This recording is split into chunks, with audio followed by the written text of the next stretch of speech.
ಶಾಲೆಯಿಂದ ಆಯೋಜಿಸಲಾಗಿದ್ದ ಪ್ರವಾಸಕ್ಕೆ ಬಂದಿದ್ದ ವಿದ್ಯಾರ್ಥಿಯೋರ್ವ ಬಾವಿಗೆ ಬಿದ್ದು ಮೃತಪಟ್ಟ ದಾರುಣ ಘಟನೆ ಬುಧವಾರ ಸಂಜೆ 7:30 ಸುಮಾರಿಗೆ ಭಟ್ಕಳದಲ್ಲಿ ನಡೆದಿದೆ. ಗಾಣದಾಳ ಶಾಲೆಯ 100 ವಿದ್ಯಾರ್ಥಿಗಳು ಜೋಗ್ ಫಾಲ್ಸ್, ಕೊಲ್ಲೂರು ಮತ್ತಿತರ ಕಡೆ ಪ್ರವಾಸಕ್ಕೆಂದು 2 ಬಸ್ಗಳಲ್ಲಿ ಬಂದಿದ್ದರು. ಇವರೊಂದಿಗೆ 13 ಜನ ಶಿಕ್ಷಕರಿದ್ದರು. ನಿನ್ನೆ ರಾತ್ರಿ ಗಾಣದಾಳದಿಂದ ಹೊರಟಿದ್ದ ವಿದ್ಯಾರ್ಥಿಗಳು ಬುಧವಾರ ಬೆಳಗ್ಗೆ ಜೋಗ್ ಜಲಪಾತ ವೀಕ್ಷಿಸಿದ್ದರು. ಅಲ್ಲಿಂದ ಕೊಲ್ಲೂರಿಗೆ ತೆರಳಲು ಅರ್ಬೈಲ್ ಘಟ್ಟದ ಮೂಲಕ ಹೊನ್ನಾವರ ಮಾರ್ಗವಾಗಿ ತೆರಳುತ್ತಿದ್ದರು. ಮಾರ್ಗ ಮಧ್ಯ ಭಟ್ಕಳದಲ್ಲಿ ಗುಳಿಗೆ ಖರೀದಿಗಾಗಿ ನಿಲ್ಲಿಸಲಾಗಿತ್ತು. ತಾಲೂಕು ಪಂಚಾಯತ್ ಕಚೇರಿ ಎದುರಿನ ಔಷಧಿ ಅಂಗಡಿಯಲ್ಲಿ ಗುಳಿಗೆ ಖರೀದಿಸಲು ವಾಹನ ನಿಲ್ಲಿಸಲಾಗಿತ್ತು.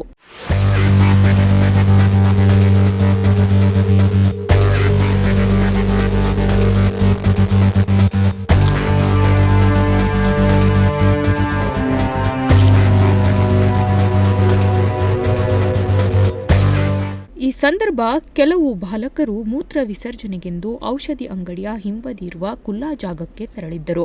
ಈ ಸಂದರ್ಭದಲ್ಲಿ ಕತ್ತಲಾಗಿದ್ದರಿಂದ ತಡೆಗೋಡೆ ಇಲ್ಲದ ತೆರೆದ ಬಾವಿಗೆ ಬಾಲಕ ಬಿದ್ದಿದ್ದಾನೆ. ತಕ್ಷಣ ಜೊತೆಗಿದ್ದ ಬಾಲಕರು ಕೂಗಿದ್ದರಿಂದ ಸ್ಥಳೀಯರು ದೌಡಾಯಿಸಿ ಅಗ್ನಿಶಾಮಕ ದಳಕ್ಕೆ ಮಾಹಿತಿ ನೀಡಿದ್ದಾರೆ. ಕೂಡಲೇ ಸ್ಥಳಕ್ಕಾಗಮಿಸಿದ ಅಗ್ನಿಶಾಮಕ ಸಿಬ್ಬಂದಿ ಬಾಲಕನನ್ನು ಬಾವಿಯಿಂದ ಮೇಲಕ್ಕೆತ್ತಿದ್ದಾರೆ.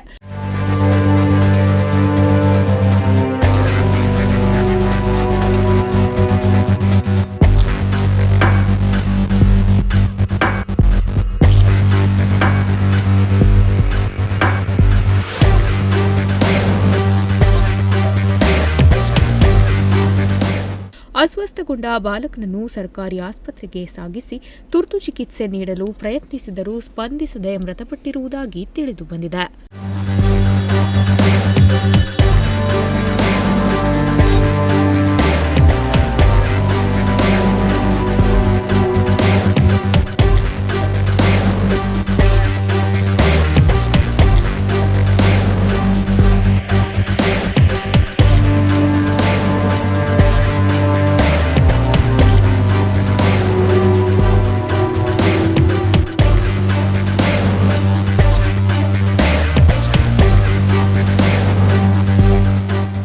ಸುದ್ದಿ ತಿಳಿದು ತಹಶೀಲ್ದಾರ್ ನಾಗೇಂದ್ರ ಶೆಟ್ಟಿ, ಸಹಾಯಕ ಆಯುಕ್ತರಾದ ಡಾ ನಯನ, ಡಿವೈಎಸ್ಪಿ ಮಹೇಶ್ ಕೆ ಭಟ್ಕಳ ಸರ್ಕಾರಿ ಆಸ್ಪತ್ರೆಗೆ ಭೇಟಿ ನೀಡಿ ಪರಿಶೀಲಿಸಿದ್ದಾರೆ.